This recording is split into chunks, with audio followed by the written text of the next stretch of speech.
할렐루야, 할렐루야. 만나서 반갑습니다.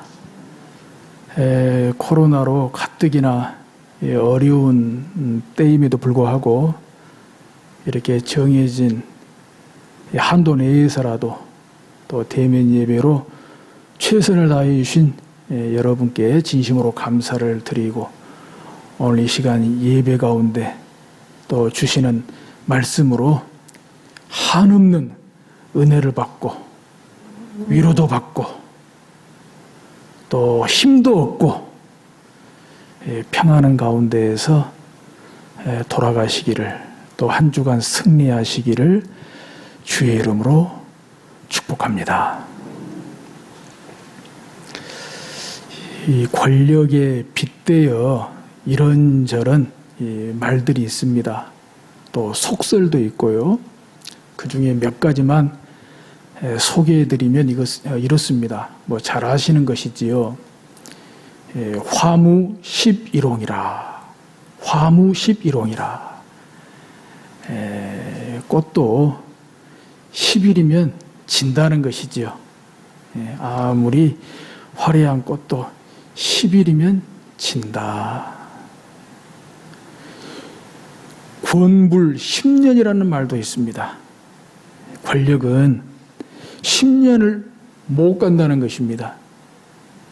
그런데 보니까 권불 10년이 아니라 권불 3년도 안 되는 것 같아요. 3년도 못 가는 때가 많습니다.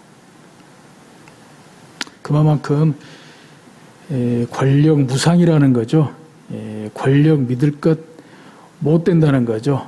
절대 권력 오래가지 않습니다. 그럼에도 불구하고 권력이 좋은 것 같습니다. 좋아도 너무 좋은 것 같습니다. 왜 이런 속설이 있거든요. 권력은 부자지간에도 나누지 않는다는 속설이 있습니다. 그 말은 그만큼 이 권력이 좋다는 것이죠. 또 토사구팽이라는 말이 있죠. 토사구팽. 사냥개가 토끼를 잡고 난 후에는 그 사냥개는 없애버린다는 것이죠. 목적 달성을 하고 나면 이제 그 사람은 버린다는 거죠. 토사구팽. 정가에서도 때에 따라 많이 나오는 말입니다.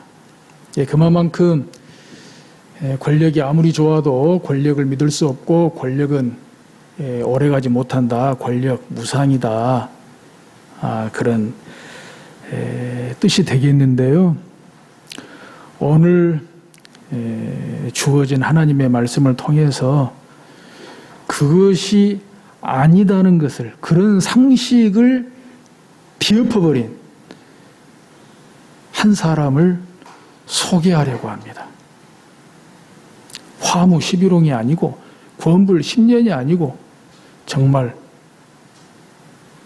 오늘 설교 제목대로 권력을 축복의 통로로 만든 사람이 있어요. 권력을 축복의 통로로 말입니다. 바로 그 사람이 요셉입니다. 요셉 잘 아시죠? 야곱의 아들 요셉. 형들에게 미움을 사가지고 히브리 노예로 애굽에 팔려갔잖아요. 그런데 거기에서 애굽의 총리까지 된 사람. 정말 오래도록 그 권력을 누리면서 이 권력을 가족의 이스라엘 후손의 축복의 통로로 만든 사람이 요셉입니다. 이 요셉이 이 권력이 어느 정도 막강했느냐면요. 창세기 50장 1절 이하에 보면은 요셉의 아버지 야곱의 장례식이 나오거든요. 요셉의 아버지 야곱의 장례식이 나옵니다. 요셉의 아버지 야곱이 가족들을 이끌고 애굽에 들어올 때는 그때 나이가 130이었고 죽을 때 나이가 147세였습니다. 그러므로 요셉이 7년 풍년, 7년 흉년의 시기를 지나고도 한 12년 지난 뒤입니다. 다시 말씀드리면 요셉이 7년 풍년, 7년 흉년이라고 하는 권력의 정점에서 한참 시간이 지났다는 거예요. 일반적인 속설로 따지면 그야말로 화무 11홍이다. 구원불 10년이다. 또 토사구팽 당할 수 있는 그런 시기라는 거죠. 아버지 야곱이 이렇게 세상을 떠난 때는 7년 풍년, 7년 흉년이 지나고도 12년이 된. 그런데 이 야곱의 장례식이 그야말로 왕족들이나 귀족들의 버금가는 그런 장례식을 치르고 있다는 거예요. 창세기 50장 3절에 보면은 요셉의 아버지 야곱의 장례식이 무려 70일이었습니다. 시신을 향처리하는 데만 40일. 장례 기간이 70일이었습니다. 이것은 왕족들의 장례식이 아니면 있을 수 없는 일이죠. 어디 그뿐입니까? 50장 7절에 보면은 요셉이 자기 아버지를 장사로 올라가니 이제 아버지 야곱의 장례식이 이제 가나안으로 가거든요. 장지가 가나안입니다. 애굽이 아니고 가나안으로 가게 되는데 요셉이 자기 아버지를 장사로 올라가니 바로의 모든 신하와 바로 궁의 원로들과 애굽 땅의 모든 원로들이 그 장례 행렬에 동행을 했습니다. 놀랍지 않습니까? 아니 조문 정도는 가능하잖아요. 오늘 우리에게 비유해 보더라도 조문은 야곱의 권력이 보통이 아닌데 조문 안 하면 안 되잖아요. 그러니까 조문은 가능한데 아예 애굽에서 가나안 장지까지 이 애굽의 바로의 모든 신하와 바로 궁의 원로들과 애굽 땅의 모든 원로들이 그 장례 행렬에 동행했다는 거예요. 그것은 요셉이 7년 풍년, 7년 흉년의 권력의 정점에서 12년이나 지난 뒤에도 얼마나 막강한 권력을 누리고 있었는가를 반증하고 있는 것입니다.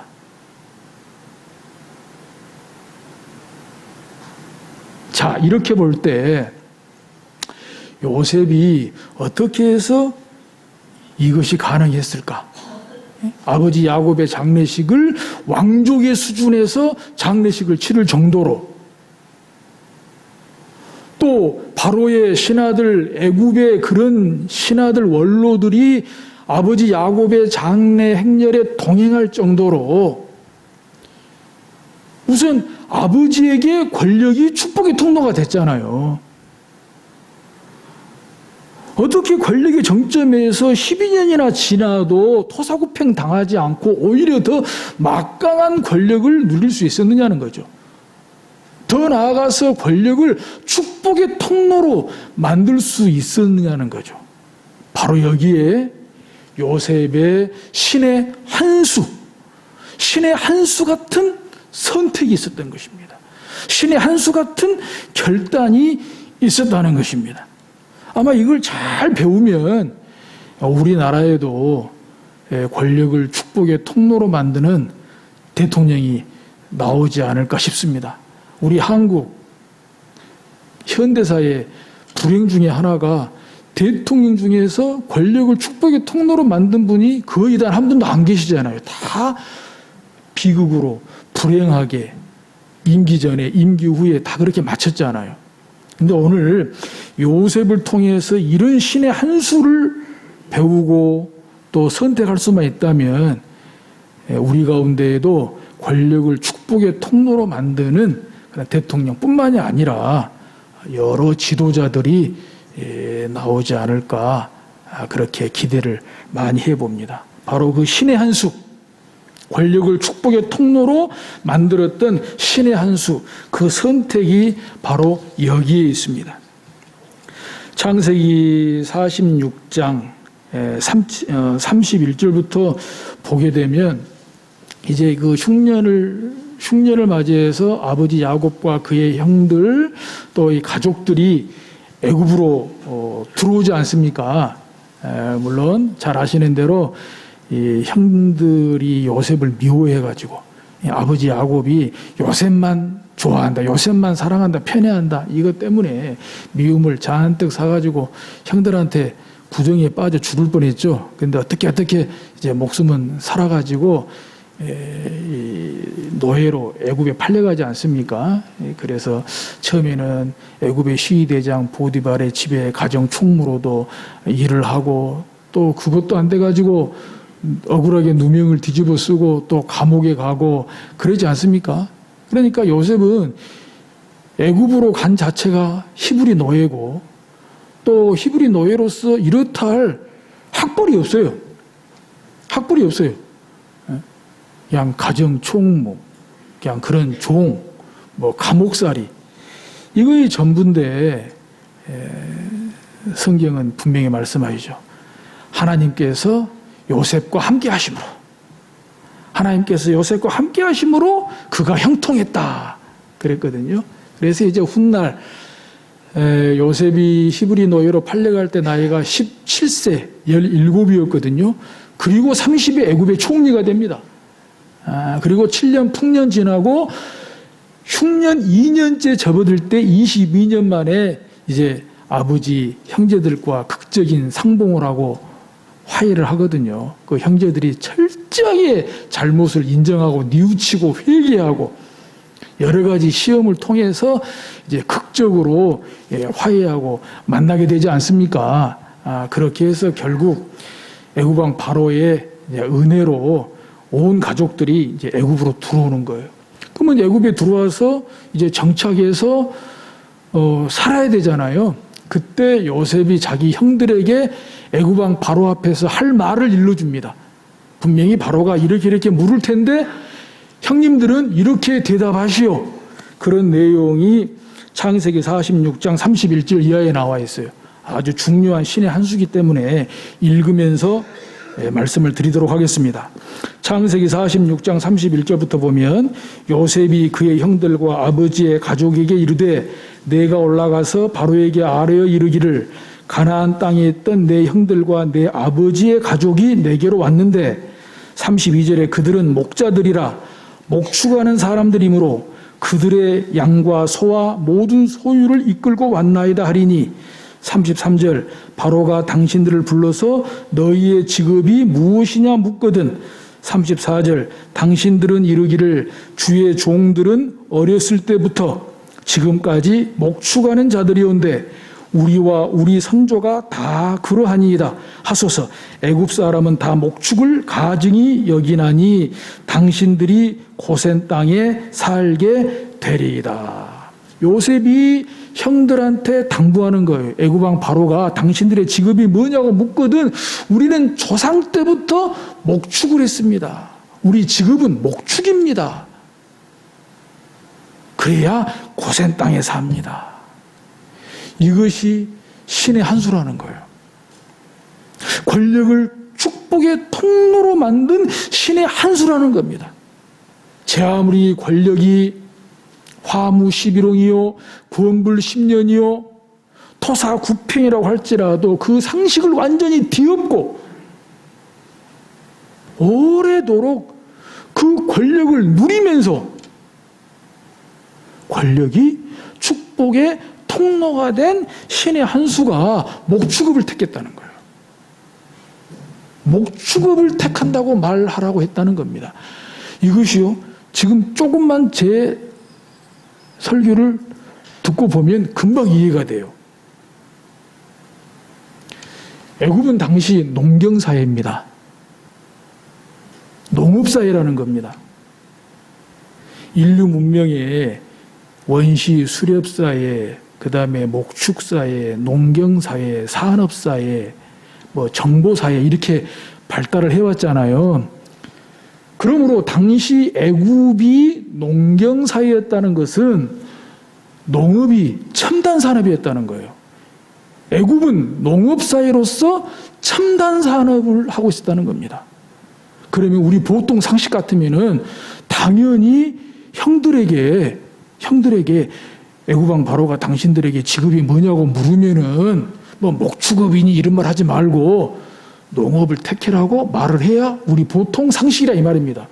왜? 그 애굽 사회에서 발빠르게 적응을 하고 그리고 기반을 닦으려면 정치적인, 경제적인 그런 기반을 닦으려면 당연히 당시 애굽의 첨단 산업인 농업을 택해야 돼요. 농업을.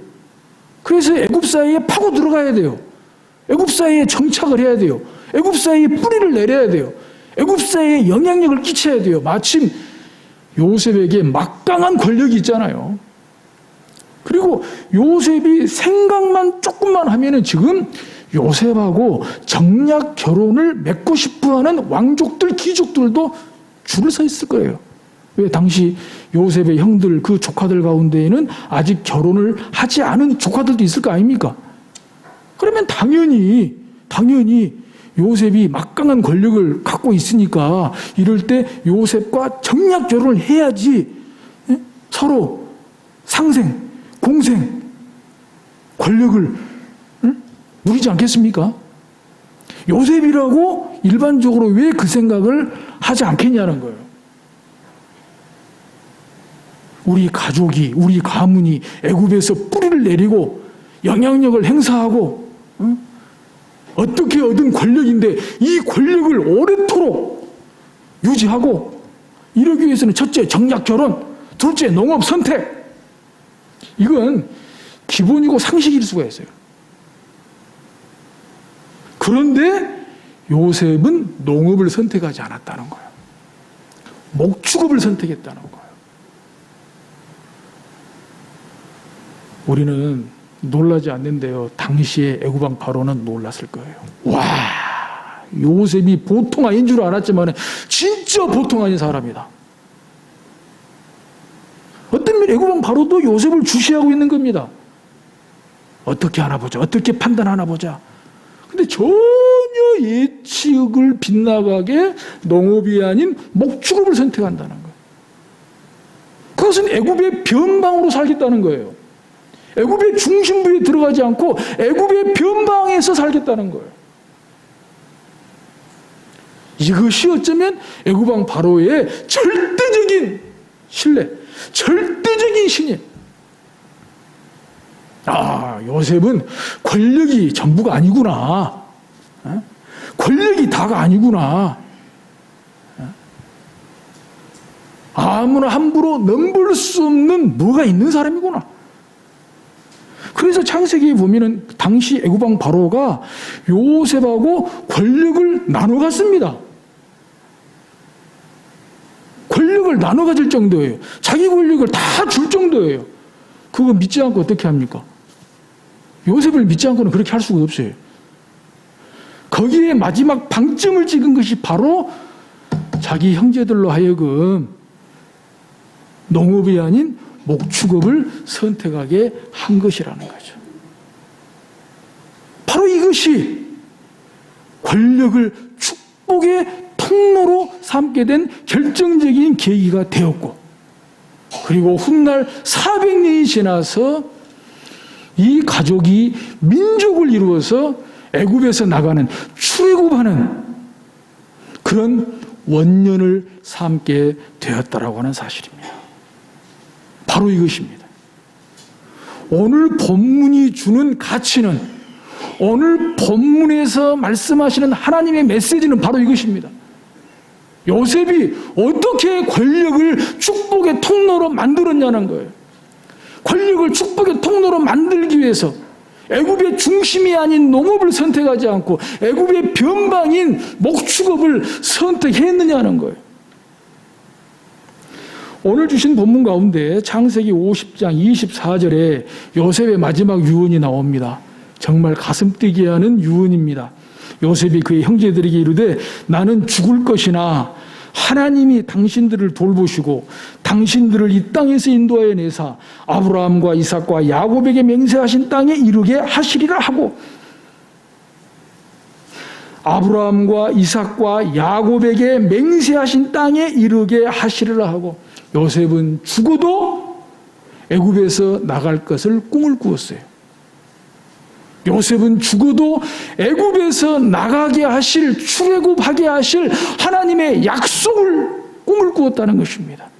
요셉에게는 하나님의 꿈이 있었어요. 권력이 꿈이 아니라, 권력을 잡는 것이 꿈이 아니라 애굽에서 나가게 하실, 애굽에서 나가게 하실, 애굽의 제국이 아니라 가나안 땅에 하나님의 제사장 나라, 하나님의 사랑이 있고 용서가 있고 하나님의 평화가 있고 이웃과의 나눔이 있는 그 하나님의 제사장 나라, 그 꿈이 아브라함으로부터 이삭으로부터 야곱으로부터 요셉에게 있었다는 것입니다. 그 하나님의 꿈을 이루기 위해서는 농업이 아닌 목축업을 택해야 된다는 거예요. 왜? 농업을 하게 되면, 애굽의 중심으로 들어가게 되면, 정략 결혼하게 되면 민족을 만들 수가 없잖아요. 애굽 사람하고 피가 섞이기 때문에 히브리 민족이 생길 수가 없다 이 말입니다. 요셉은 그걸 한 겁니다. 당장 먹고 살고 당장 권력은 좋지만 그렇게 돼버리면 히브리 민족을 만들 수가 없다는 거예요. 민족이 만들어져야, 민족이 만들어질 때 하나님께서 애굽에서 나가게 하실 텐데, 요셉은 그걸 꾼 거예요. 하나님의 꿈을 꾼 겁니다. 하나님의 제사장 나라의 꿈을 꾼 겁니다.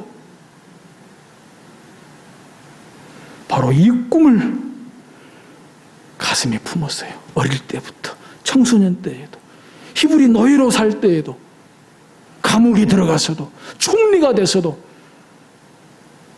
정말 권력의 정점에서도 그의 최고의 꿈, 마지막 꿈은 하나님의 꿈, 제사장 나라의 꿈이었다는 것입니다. 정말 유언이 너무너무 감동적이지 않습니까? 아브라함과 이삭과 야곱에게 맹세하신 땅에 이르게 하시리라고 요셉이 또 이스라엘 자손에게 맹세시키 이르기를, 하나님이 반드시 당신들을 돌보시리니 당신들은 여기서 내 해골을 메고 올라가겠다 하라 하였더라. 여호수아에 보면 400년 후에, 1호부터 400년 후에 출애굽하지 않습니까? 그때 애굽에서 나갈 때 요셉의 해골을 가지고 나갑니다. 그래서 가나안 땅에 들어가서 가나안 땅 세겜에 요셉의 해골을 장사 지냅니다. 할렐루야. 이것이 바로 천국을 믿고 천국을 소망하는 천국 순례자의 구원 얻은 성도의 삶이 아닐까요? 우리 바라기는 권력을 축복의 통로로 만드는 그런 대통령 나오기를, 그런 지도자들이 나오기를 우리 학수고대하면서 기도합시다. 그리고 우리도 이런저런 모양으로 권력이 있습니다. 크든 작든지 간에 권력이 축복의 통로가 되도록, 하다못해 체력이라도 축복의 통로가 될 수 있기를 오늘 찬양 가운데 우리가 본대로 가사대로 우리 가슴에 예수의 꿈이 있고 하나님 나라의 꿈이 있고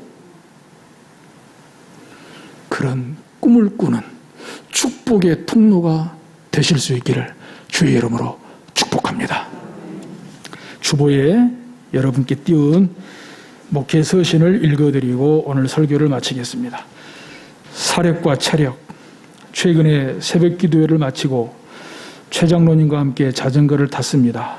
이른 아침에 시원한 공기를 가르며 타는 재미도 있고 운동도 되고 아주 좋았습니다. 그런데 최 장로님께서 MTB 자전거를 사고 처음으로 같이 타던 날을 빼놓고는 제가 앞지르거나 따라가기가 너무 힘이 들었습니다. 처음 타던 날은 그래도 MTB 경력이 더 많은 저를 따라오기 지칠 정도로 앞서갔습니다. 아시다시피 뭐로보나 운동으로는 최 장로님을 앞지를 수 있는 것이 아무것도 없는 저로서 그날의 쾌감은 한마디로 짜릿했습니다. 그러나 그 기분은 그날로 끝. 그 후로 장로님께서 저를 봐줘서 따라가는 것이지 제대로 하면 어림도 없다는 걸 탈 때마다 확인했습니다. 그러던 어느 날 역시 새벽기도회를 마치고 봉동까지 다녀오기로 하였습니다. 저는 작심하고 장로님을 앞질러서 달리기 시작했습니다. 그야말로 사력을 다해서 달렸습니다. 마침내 봉동 천변의 목표 지점까지 도착했습니다. 그 결과 체력이 많이 방전돼서 돌아갈 때는 장로님 보고 앞서가시라고 했습니다. 그리고 제가 묻기를 올 때 힘드셨냐고 했더니 헐, 나는 그냥 목사님 뒤에 따라갔다는 겁니다. 즉 따라잡을 수도 있었다는 것 아닙니까? 순간 저 자신에게 얼마나 민망하던지. 바로 이것이 사력과 체력의 차이라고 봅니다. 저는 사력을 다해서 달리고 장로님은 체력으로 여유 있게 달린 것입니다. 저는 체력이 부족한데 죽을 힘을 다해서 달리고 장로님은 평상시 체력으로 달린 것입니다. 다시 교회로 돌아갈 때 그 표가 역력히 나타나는데 사력을 다할 체력도 안 되고 사력을 다해서 달리지도 못했습니다. 평소에 체력을 길러두면 굳이 사력을 다하지 않아도 편하게 즐기면서 운동할 수 있다는 것을 뼈저리게 체험했습니다. 앞으로는 시간 나는 대로 자전거도 타고 건지산도 올라야겠다고 마음먹었습니다. 어쨌든 예전보다 운동에 시간을 들이면서 건강이 좋아지고 있는 것 같아 감사하게 생각하고 있습니다. 뿐만 아니라 체력도 영역이라고 생각합니다. 사실 신앙생활에 있어서 체력, 지력, 영역이 대단히 중요하다는 것은 기독교 영성에서 자타가 공인하는 바이기도 합니다.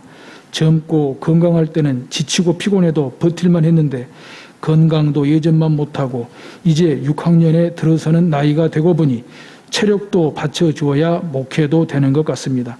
먹든지 마시든지 무엇을 하든지 다 하나님의 영광을 위하여 하라는 말씀도 있는 것처럼 운동도 하나님의 영광을 위해 할 수 있다면 요셉처럼 권력을 축복의 통로로는 못해도 체력이라도 축복의 통로가 되리라 믿으며 적극 추천합니다.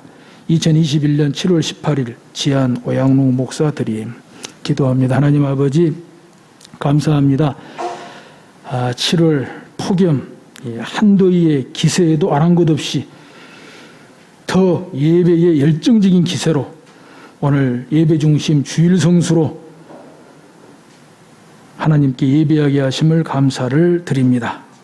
정말 저희들 주신 말씀에 따라서 권력을 축복의 통로로 만들 수 있는 대통령도 나오게 하시고 여러 국가의 지도자들이 나오게 하여 주옵소서.